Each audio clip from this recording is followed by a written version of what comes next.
especially after yesterday, trying to get back in sync. So we'll go ahead and get started. Thank you all for joining Grow Cedar Valley for our town hall meeting. Really recognizing, celebrating higher education, and especially as we're going back to school. And we purposefully decided to schedule this as close to the start of the school year as possible, because as you all know, as we all know, things are fluid and changing daily. So we wanted to have as current information as possible. So I will turn it over quickly, though I'll ask everyone to please put your microphones on mute. And then if there are any questions at all, you can use the chat box or raise your hand and Chris can call on you. But at this point, I will turn it over to our board chair, Chris Fereday, to introduce our presidents and get the conversation started. Thank you, Chris. Great, thanks, Cary. And first of all, I just want to let many of us that have colleagues and friends and people that are south of Highway 20 that yesterday was a really tough day. So if you're joining us from that area, we want you to know we're thinking about you. Know that you all have been through a terrible 24 hours and you're in our thoughts and prayers. There are many beautiful trees that have gone through a real rough 24-hour period in homes. So we want you to know we're thinking about all of you.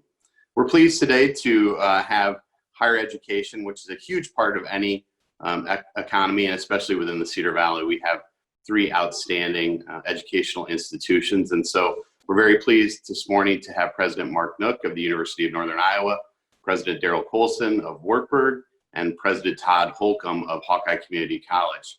And so as we communicate today, again, please, I would remind you to keep your individual microphones on mute. If you have questions throughout the process, if you could enter them into the chat, we'll do our best to coordinate those. But really, we do want to have a discussion today. So one of the things that obviously we've been hearing bits and pieces of the plan, and there have been a tremendous amount of time and energy upon all of higher education and higher learning on what it looks like to bring students back to campus. So what I'd like to do today, if we could, is we've heard bits and pieces of a very fluid situation. If you could just give us an overview of what it looks like for you bringing folks back on campus. And if we could start with you, Dr. Holcomb from Hawkeye Community College, that would be great. Hey, thanks, Chris. I'll just give you a brief overview of where we're at. We're welcoming students back starting college August 24th. However, one of the advantages that Hawkeye has had over the other colleges here in the Cedar Valley is the fact that we opened this summer. We have several 12-month programs, and I call it a soft opening. And that soft opening has really helped inform us as we move forward and being able to handle the number of students that we have coming back. First and foremost, face coverings.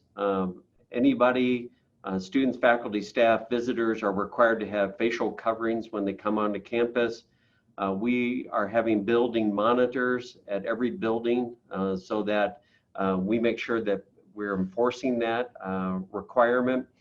Physical distancing, we've made modifications to the classrooms and requiring physical distancing.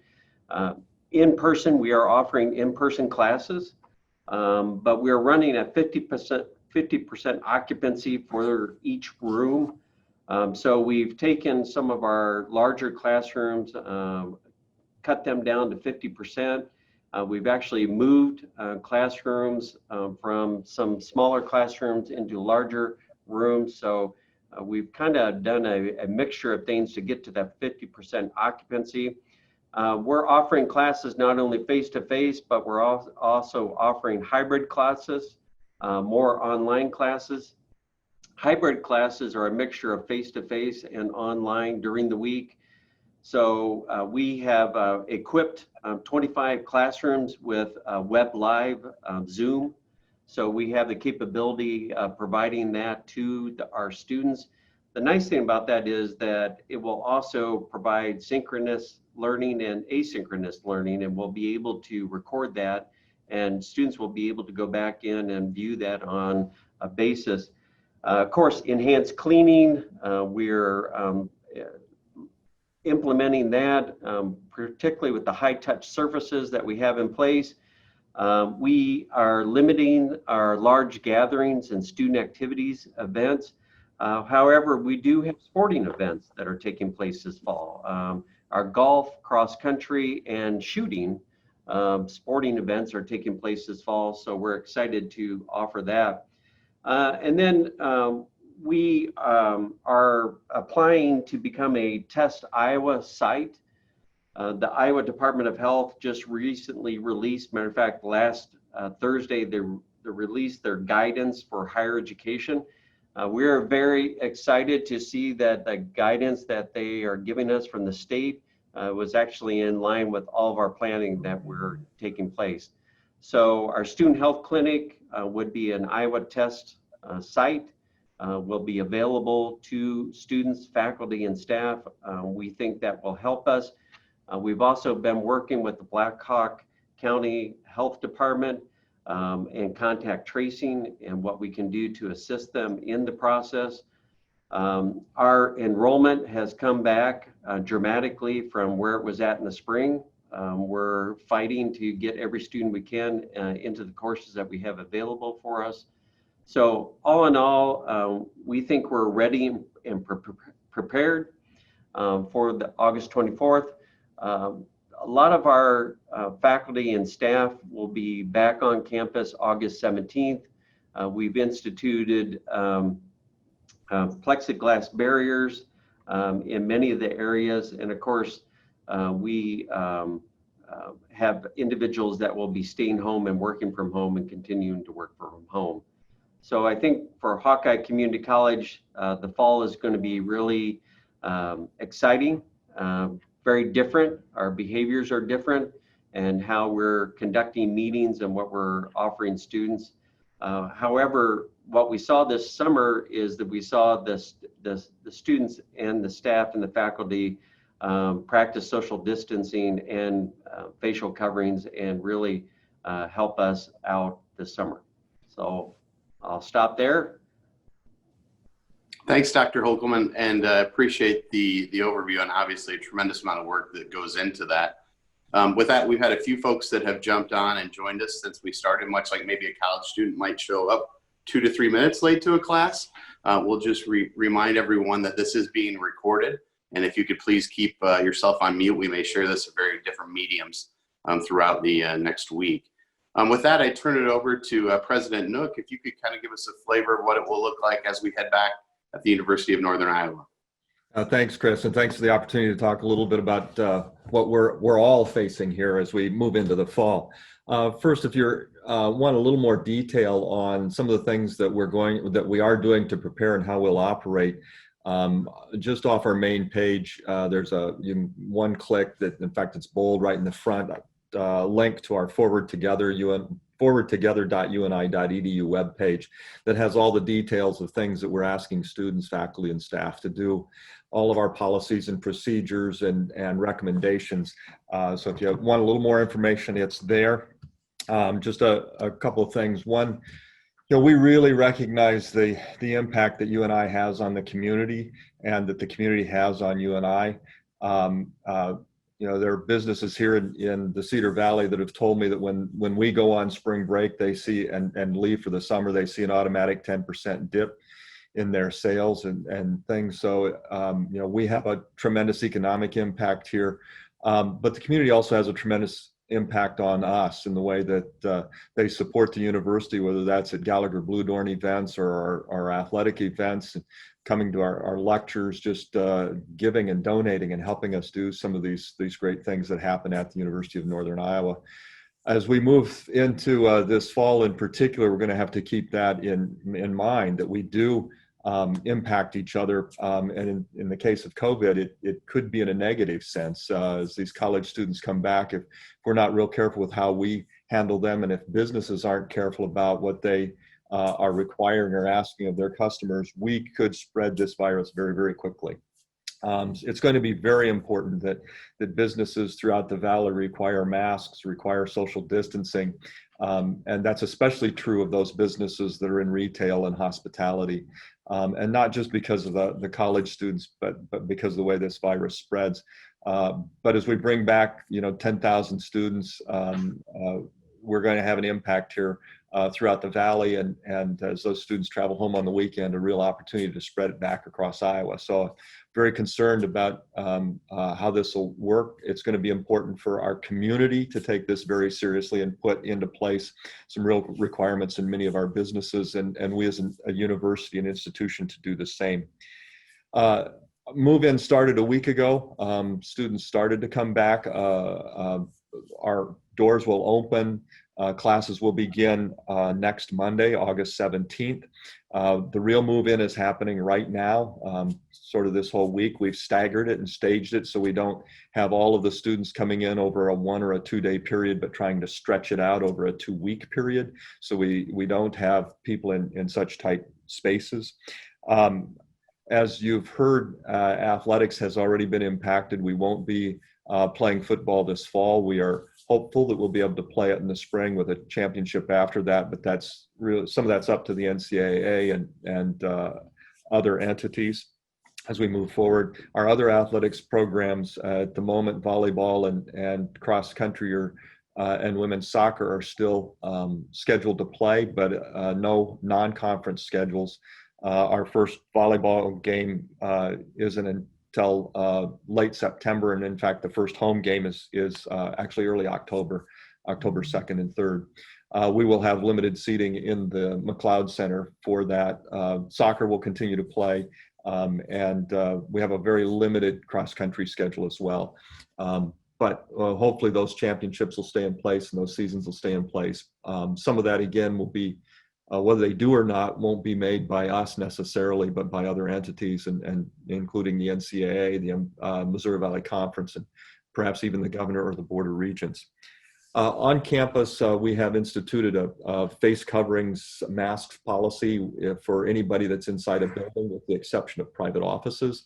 So that includes classrooms, it includes public spaces, whether it's the library, our Mocker Union, all of our residence halls, every one of our buildings. If you're in one of the buildings and not in a private office or a private space like a dorm room, you have to have a face covering on. We're also requiring social distancing. If you're at an event outside and it's not possible for you to social distance, we're asking that you wear a face covering at that time as well. So we're doing extra cleaning, of course, in all of our surfaces, but especially taking care to watch high touch points, entryways, common surfaces, those sorts of things. Restrooms are being cleaned twice a day instead of once a day, those sorts of things. Different cleaning in faculty, staff offices. Our housing, we have kind of backed off on the density of our housing a little bit. We've spread out. We have more singles than normal. We have set aside some rooms in our residence halls for isolation and quarantine, so that if we have students that test positive for COVID and they need to isolate or quarantine, we've got some spaces to do that. In our health center, we have reconfigured our health center. We've added another outside entrance and put together, in essence, a COVID clinic where students, faculty, and staff that believe they may have the disease can come in and get tested and not be in and amongst the population that might be in our clinic for other reasons, or be headed to our mental health and counseling clinic. So it's completely separate. We have obtained access to testing. We do have several kits actually several thousand kits, and we'll be able to test and report results for about 200 tests per day. We can handle about 200 a day. So we will be doing live testing here. We are only going to test when there are real needs to. We aren't going to do a general population test. That's not warranted and not recommended by the CDC. But if students in particular are showing the symptoms or have been in close contact with someone who has COVID, the tests are available. We are also hiring 2 of our own contact tracers so that we can help Black Hawk County out and be able to trace all of the incidents, at least on our campus. That would include faculty, staff, and students. The contact tracers are really healthcare educators.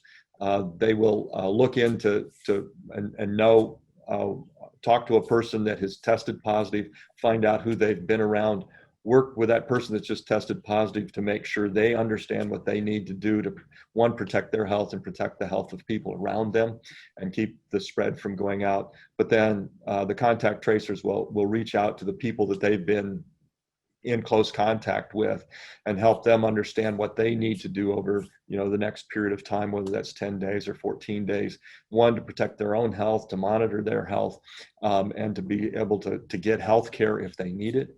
And also then to make sure that they're not spreading this to anyone else, whether they need to isolate or move into quarantine, whether or not they should when they should seek medical attention. So it's a really important part of the contact tracers work is really health education work to try to keep them safe. It's going to be a big lift for all of our businesses, whether they're education or retail or any other business sector here, to keep our population safe. And these things seem very, very life-changing to us, but most of what we really need to do is pretty small steps, making sure we're wearing that mask, making sure we're social distancing when we don't feel well, and monitor our temperatures, monitor our health, and when we're not feeling well, make sure we're not coming, whether it's to class or to work, those sorts of things to protect the health of the community.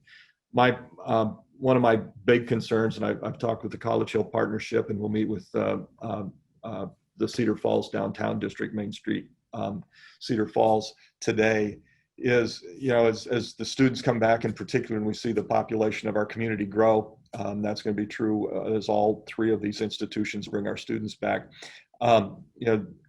They'll be out and about in our community, and opening doors and things like that, and having our businesses open is great.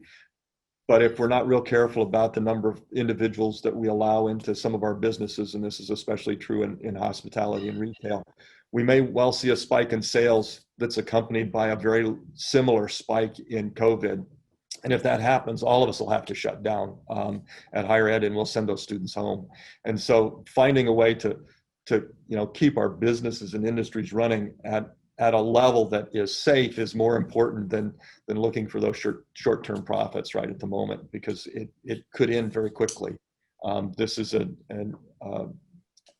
insidious sort of virus, and we are doing everything we can, but we'll have to kind of stay on top of that. We're going to do it here, but it will take a real partnership between our higher ed institutions and the business community. So thank you. Thank you, President Nook, and certainly you hit it right on the head, right? We live in a unique position where both higher education and the business community depend on each other incredibly, and so to be cognizant of how we can play together in that sandbox effectively for all of us is really key. With that, President Colson, please get us up to speed on Wartburg.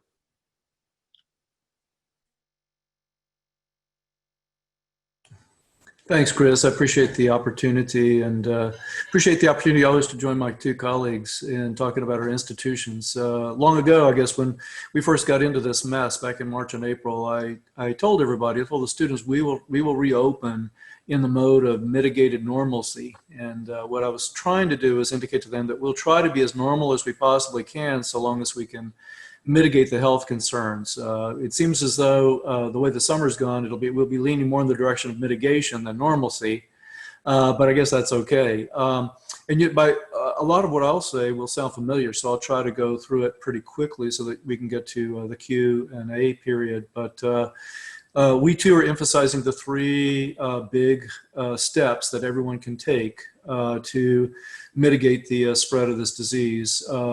We are requiring folks to wear masks or face coverings when they're on campus, inside, indoors, and even outdoors if they can't guarantee social distancing. We're emphasizing distancing of 6 feet or more, and hygiene, of course. So frequent hand washing, hand cleaner is golly everywhere, ubiquitous. There are hand cleaner dispensers everywhere.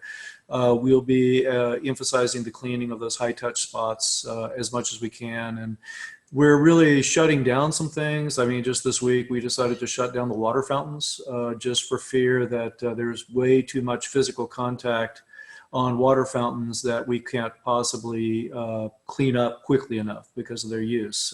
Those kinds of things. So we're making little decisions along the way, just every one of which changes normal life quite a bit. We're creating a self-monitoring program on our intranet, so that when a person logs on to our internal internet services, the person would have to answer the questionnaire, the basic questionnaire about health conditions and symptoms. We're asking everyone who has any kind of symptoms to seek medical advice. We have a clinic on campus that is operated by the Waverly Health Center, and then of course we have access to the Waverly Health Center, which is just 2 blocks away. We have created our own contact tracing team. What Mark was saying resonated with me. We've created our own internal contact tracing team in cooperation with County Health. And so we have 10 people who are trained. They've gone through the Johns Hopkins training, which I'm told is the gold standard. And we're being very aggressive. So the minute we know of someone who has tested positive, we do contact tracing internally. We put those folks in quarantine.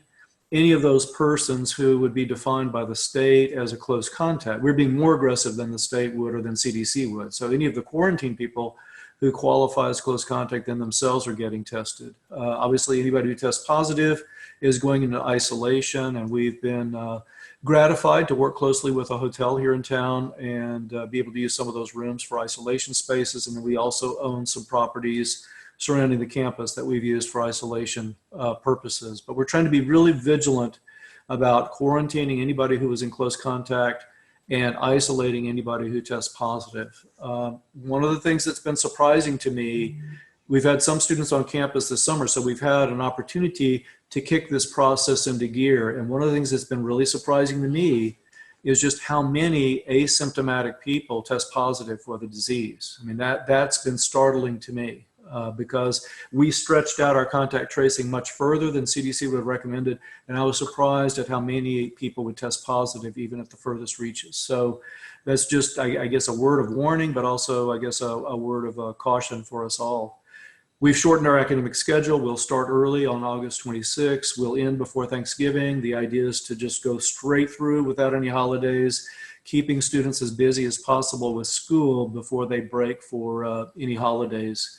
The theory is that we'll reduce their travel to and from various places. And so once we get them on campus, we hope to keep them as close to campus as possible. Of course, we know that they'll travel to downtown Waverly and Cedar Falls and Waterloo. And so we understand that, but we're trying to do as much as we can to emphasize to them that they're responsible for the health and safety of so many people around them in the community. We're really stressing the responsibility of students. And you can look at, we too have a website, a web page, I guess, on our main site. The link is Knights Care, K-N-I-G-H-T-S, of course, and then care.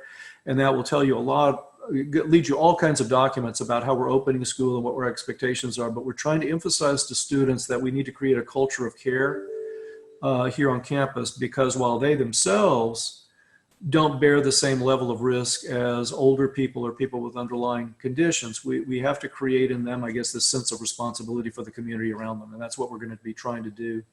Our classes too, I think what Todd said kind of resonated with me. Our classes too will operate in 3 different modes, kind of the face-to-face if they're large enough to ensure social distancing. If not, then we'll alternate. It'll be a hybrid model where half the students will be in the class at one day, another half the next day. But we've put cameras in all the classrooms so that everyone will be able to work in the class in real time with live capture cameras that will create the illusion, I guess, that everyone's in the same class, even though some people will be in front of a computer and some people will be physically sitting in the classroom. And then for some classes, we've moved online entirely, and that would be in keeping with a particular faculty member's specific health issues that required that. So a lot that sounded similar to what my colleagues are doing, and I'm happy to answer questions as best I can. Thanks so much, President Colson. I think another example of just a tremendous amount of work. And a few questions have kind of trickled in, and I think this is a unique one. How much collaboration has there been between the three institutions to make sure that you're mirroring each other with your response? I can throw that out first to President Nook. We haven't necessarily worked closely with the other two institutions in the region. We've worked very, very closely with the other two region institutions, in part because the regents ultimately will make many of the decisions here. It was a regent decision that pushed all of us into completely online learning back in March.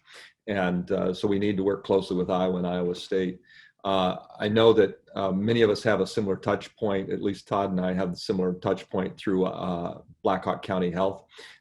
We have people that work with them on a really more than a daily basis.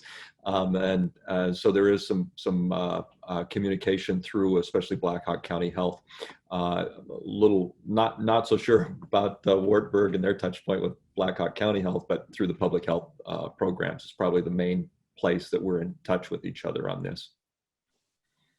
Great, thank you for that. One of the other questions that came in is there a specific threshold that has been started which will dictate at what point we may have to shut down the institution? So is that something you've thought about on the front end? President Colson had asked him from Wartburg's perspective, is there a threshold where there will be a immediate cease of class, or what does that look like for your institution? Well, I'd say the rule of thumb is that if you can no longer conduct business, you need to shut down. That's the rule of thumb. When we've pushed public health officials on, well, what does that look like quantitatively? They've often said, well, 10% of your population. If 10% of your population is ill, then you should consider shutting down. In our case, that would be about 200 people. That seems like a high number to us. And so what we're doing is we're creating, and you can see this on our website, we're creating a dashboard. And on that dashboard, we're going to monitor some specific statistics, positive tests, number of people in isolation, number of people in quarantine, the trends within the county, the trends within the state. And what we're going to try to keep an eye on is where are those trends going? Are they going positively or negatively? My expectation is that we're going to have our quarantine number, our isolation number is going to go up and down and up and down. If, for example, if we saw, for example, sort of a steady up without any downward, that would ring a bell, right? That would ring an alarm bell. That would tell us we might have to,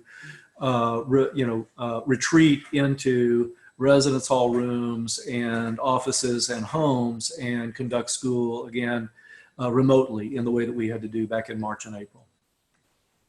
Great, thank you. Thank you for that overview. And I think I cut you off, President Holcomb, before you were going to chat a little bit about some of the collaboration that's gone on in Blackhawk County.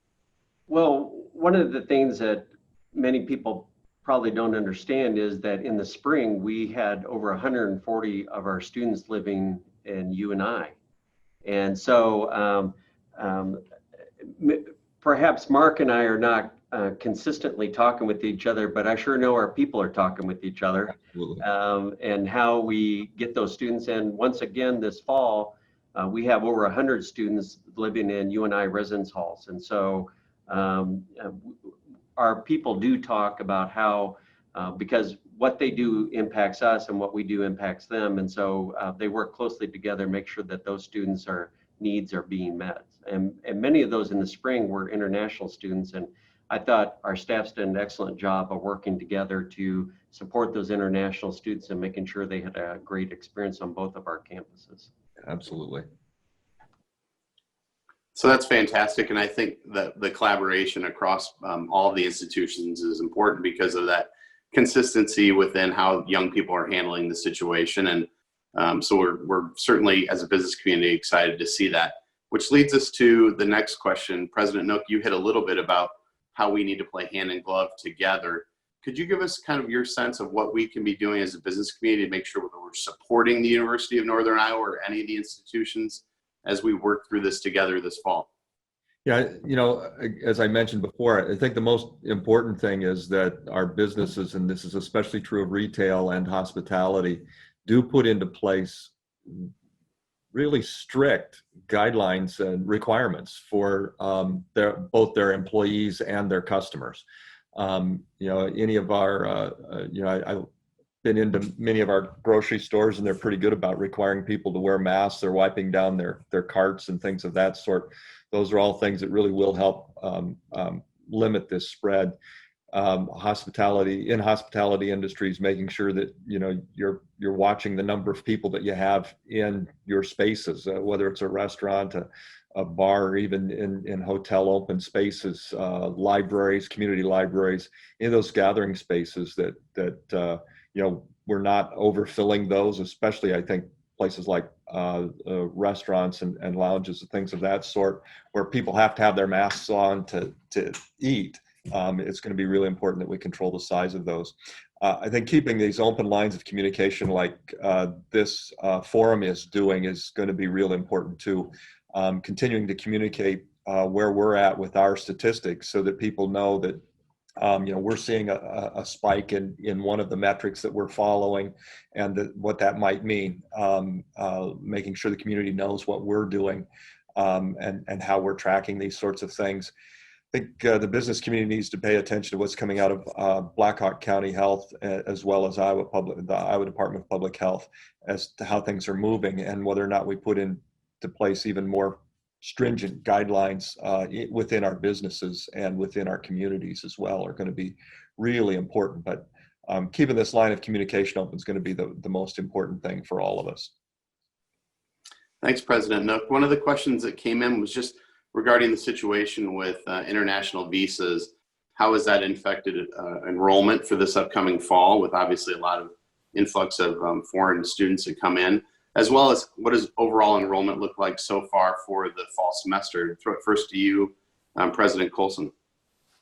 Well, that's a very good question. The visa situation is just dreadful. So many of our consulates and embassies are still closed to traffic around the world. And so we typically bring in about 35 or 40 international students every year, and very few of those 35 or 40 for this year were able to get visas. I think we're maybe up to 2 or 3.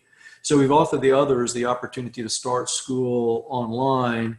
We have a very defined schedule that they can start with, and we've invited them to start that way and then join us when they can. And of course, we don't know when that will be. We don't know when the State Department will reopen consulates and begin to process visas, which is a really worrying thing. And it's worrying all across the nation. I mean, I guess I've said this before to y'all, but one of the greatest assets for the United States, and one of the services that we sell internationally, one of the items that helps our balance of trade is international education. Throughout the country, we educate hundreds of thousands of international students, all of whom pay tuition, and that creates a good balance of trade situation. But in the current environment, the international students coming to the United States is slowed to a trickle, and that's a problem for us financially. And down the road, it's a problem for us politically because we're building fewer friendships with young people who are going to become leaders in their countries. I mean, that's problematic. Overall, our enrollment looks pretty solid. Actually, we have a large incoming class, perhaps the largest that we've had since about 2011, and our retention among our continuing students seems good. So I'm optimistic about that. I'm worried about making sure that they all exercise that care for community and can help keep each other and the rest of us safe. Thanks for that. And I'm wondering, Dr. Holcomb, if you could comment on the same as it relates to Hawkeye. Yeah, I think dreadful is a kind word for where we're at with international students. We're very disappointed with our international students getting to Hawkeye. We've heard back from many of them. It's very frustrating. In some respects, we have students who are athletes, international athletes. They're trying to go from their home country to another country, quarantine for 14 days, and then try and come to the United States, and it's been very, very difficult overall for them. And to be honest with you, the United States is not seen as a leader in COVID, and we've heard back from families that they're unwilling to send their children back to the United States, and it's been very difficult for us to have those discussions with families. In many places, their home country is seen as a leader in the COVID and making sure that their numbers are way down. And so it's been difficult to bring back students from that standpoint. We have battled back from our spring numbers where we thought we will be down slightly this fall. We're seeing more students that are coming to us on a part-time basis, and this is where Hawkeye is very different from a UNI or a Wartburg, from the standpoint that a lot of our students are coming back to us on a part-time basis. So our headcount enrollment is actually where we were at last year, but our credit hour production, which is the revenue coming in, is down slightly from where we were at. But from where we were at in spring to where we're at now, that's been a vast improvement. But our tuition revenue will be down. There's no doubt about it. And our international student enrollment will be down significantly. And so, we've seen an increased number in part-time students coming to us, and particularly in our career and technical education classes. And I think that has to do with the economic downturn associated with COVID. So that's how we're a little different from the other two colleges here in the Cedar Valley. Thanks, Dr. Holcomb. President Nook, I'd ask the same thing. What does enrollment look like for you this coming fall? Yeah, with international students, we face many of the same obstacles that the other two institutions do. We've had several of our international students decide not to go home this summer just so they wouldn't have to face those sorts of things. And many of them have been living on campus, in fact, here in our residence halls. And I think even some of the Hawkeye international students stayed this summer here as well.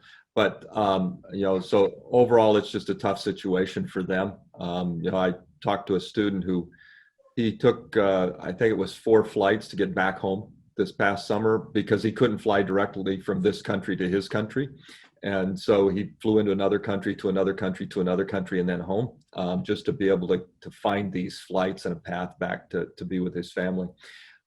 We have offered in particular something that we've called First Year at Home. So first year students, this will work for international students or a kid even staying over in Waterloo or Cedar Falls to take all of their classes online if they want, for this reason. With the virus out there, some people don't want to be in the crowds in the classroom. Some people simply aren't going to be able to travel and get here. So that is an option. We haven't had a lot of students take us up on that. I think it's 6 at the moment. We do have some students that are sophomores, juniors, and seniors that have rearranged their classes to be totally online. And as we've put schedules together for students, we've worked with students to get their schedules to be what they would like to see, if at all possible, with a mix of face-to-face, hybrid, and totally online, and trying to help as many, especially of our freshmen, actually be in classes that meet face-to-face at least once per week, as opposed to having a large number of online classes. And we've been able to do that for the most part. We know our enrollment's going to be down a little bit. Our revenue will actually be up, but our enrollment will be down a little bit. And we haven't pushed our tuition up. Tuition's the same, revenue will be up, but that's because the mix is changing a little bit. We've got a few more non-resident students than we've got resident students this year, so that helps the budget out in that regard. The revenue look a little bit better. Our freshman class is larger than last year. It's up. We had a really large classes though back in 2015 and 16, and those have hit the 4 and 5 year graduation points. And those are when we graduate. Most of our students are in 4 and 5 years. So we're expecting a dip even before COVID happened, with what's happening with the high school graduations out there, the number of kids graduating from high schools out there, especially in Iowa and Illinois, where they're really falling off rapidly. So we will be down a little bit. We've got everything sort of balanced out so that can work. Being down a little this year actually helps us out. It's allowed us to spread our classes out. We'll be running at 40% capacity. 80% of our classes will be face-to-face or hybrid. Less than 20% will actually be online. We'll be able to manage our residence halls a little bit better and have better spacing and offer more singles and be able to offer some of the isolation rooms. If we were running up over 12,000, this would be very, very difficult to manage. So, you know, in reality, it's a blessing that we're at where we're at right now. We can kind of better handle all of these issues that come about with COVID because of where our enrollment sits at the moment. So, you know, yes, I'm generally an optimist, but this is a time where things really did work out to our benefit. Thanks for that. And one other question that just came in from one of our viewers today is, in a lot of our businesses, we've all pivoted to, during this crisis, to find different opportunities or ways that we're able to operate more efficiently. Have there been any that have come out of this crisis that you've identified within your institution? And if so, you know, what would those look like? And I'd start first with President Holcomb. You know, one of the comments I made early on in March to our leadership team is let's not waste a crisis. And what I was encouraging our faculty and staff to do is to look at innovation and flexibility. And I would say one of the positives coming out of this is that we really streamlined some of our processes. For example, we do not require students to take placement tests any longer. We use high school GPA as a way of placing students. We've also streamlined our orientation processes, and we've done a better job of guiding students into the pathways that they need to be successful. So in some respects, I heard during the spring, I've heard several people repeat my statement to me: let's not waste a crisis. Let's be flexible, innovative, and creative. And also, one of the key aspects we talk about is being patient with each other. This is new for all of us, and so we need to be patient with each other. And I think we talk about joining the Hawkeye family and being patient with your family members as you bring them along, realizing that some of us, and this is me in general, I adapt to change very quickly, and realizing that not every one of our faculty and staff adjust to change as quickly as I do. But I think some of the exciting things that we've seen has been really a streamlining and an efficiency of our administrative processes and better communication overall with the college. And so I think that will ultimately be a better experience for students in the long run, and also eliminate some of those duplication of efforts and time and energy and money for us as a college. So that has been a positive benefit coming out of the coronavirus. Thanks for that. President Colson, how about on your end at Wartburg?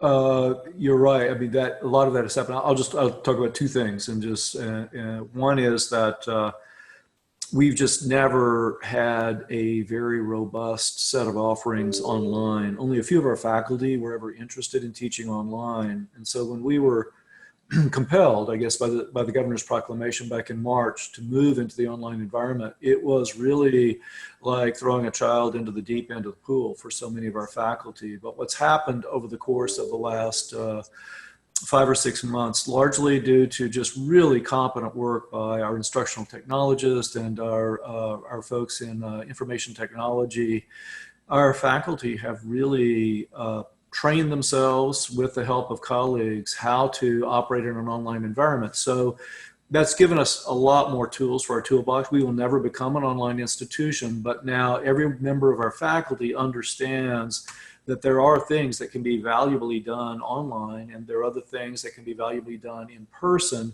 And they're going to be, once we get through this crisis, we're going to be able to be very strategic about which of those things we're using, how we're using the online space, how we're using the in-person space, so that we'll become much more efficient and much more responsive to student needs. We'll be able to offer many more things to students than we ever were before. And then the other thing is that I think maybe playing on what Todd just said, we have really, because of the way COVID has affected the whole higher education community, including the ACT people and the SAT people, really streamlined the admissions process and have made admissions test, standardized test optional for students coming in, because truth be told, they can't actually take an SAT or an ACT. And so that's kind of forced us to become to look at admissions just differently than we did before. We still think we do a good job, but we're just relying less on those vendors than we used to. Those are just two examples. Great. And finally, President Nook, if you just talk about any opportunities that you've seen through pivoting.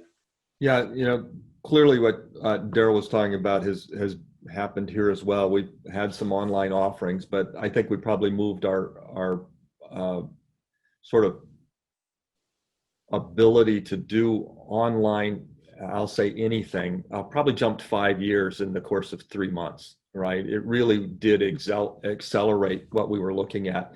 And while we've had several faculty members who have never taught anything online that now had to and realized, boy, they could do this and they can do it well. And there's a way to keep, the connections with the students if you really think about how you do this, and it can happen. Some other things have happened too, right? We moved all of our health clinic to telehealth, and it's not something that we'd really had much experience in before, but now, that'll continue. We can handle a lot more student health questions and concerns in the telehealth environment than we can if they have to come in, and students are more likely to check in, and more and more people are using telehealth anyway, but especially people of the age of our college students from 18 to 30 years old. The telehealth is something they're using. A lot of our advising is happening online, and it's clear that a lot of that could continue and take less time because the student doesn't have to walk to an advisor's office, those sorts of things. That's especially true of our professional advisors and our special student support offices, where we've got students that academically are struggling, and we know they're at high risk, but giving them extra opportunities to get to advisors and other contacts through video and things has really increased our awareness and our ability to do that. I think one of the things I'd really like to say that, moving online has really been easy for us, in part because of the quality of the broadband we have in Cedar Falls. We've got the best broadband in the country. We know that. PC Magazine tells us that. The tests are out there. But without strong broadband, not just here where we deliver, but with where our students are, it gets really difficult to do the things that we've had to do. It really did point out what needs to happen with broadband service across the state of Iowa. And that's really been a push for us, is to continue to make people in the legislature aware of the need to make sure we've got great broadband in the same way we've got great electrical service and other utility services. It really has become a utility, and we just need to recognize that and get it everywhere. Thanks, President Nook, and I think many of us here would echo that as we deal just with some of the outages in the last 2 days in the Cedar Valley, that we have employees that are working from home that might not be able to be connected in different parts of the state with the types of outages we've seen. That's all the questions that we have today. I think if you've sat through this presentation, there's one thing we can be confident. There's great leadership on behalf of our 3 educational institutions in the Cedar Valley, and we're incredibly lucky to have you all looking at those problems from a perspective of how do we get better, how do we be more efficient, how do we keep our community and our employees and our educational institutions utmost safe. So thank you for the work that you're doing. Thank you on behalf of the business community for the partnership. And we wish you the best of luck, knowing that there'll be some bumps in the road as we have this fall, but we're confident in your leadership taking our community forward. As a final note, this will be on the Grow Cedar Valley website, as well as the Facebook and YouTube and other social media outlets. I'd encourage any of you to share this that you think would be of value to your constituents. And finally, please continue to watch for the emails regarding COVID resources that are coming from Grow Cedar Valley. I think you'll find they're incredibly timely and will help shorten the learning curve for many of the things that we're facing as a community. Finally, stay safe, everyone. Thanks for joining us today on the town hall meeting. Thanks for the Thank you. opportunity. Thanks. Appreciate it. Thank you. Thanks, everyone.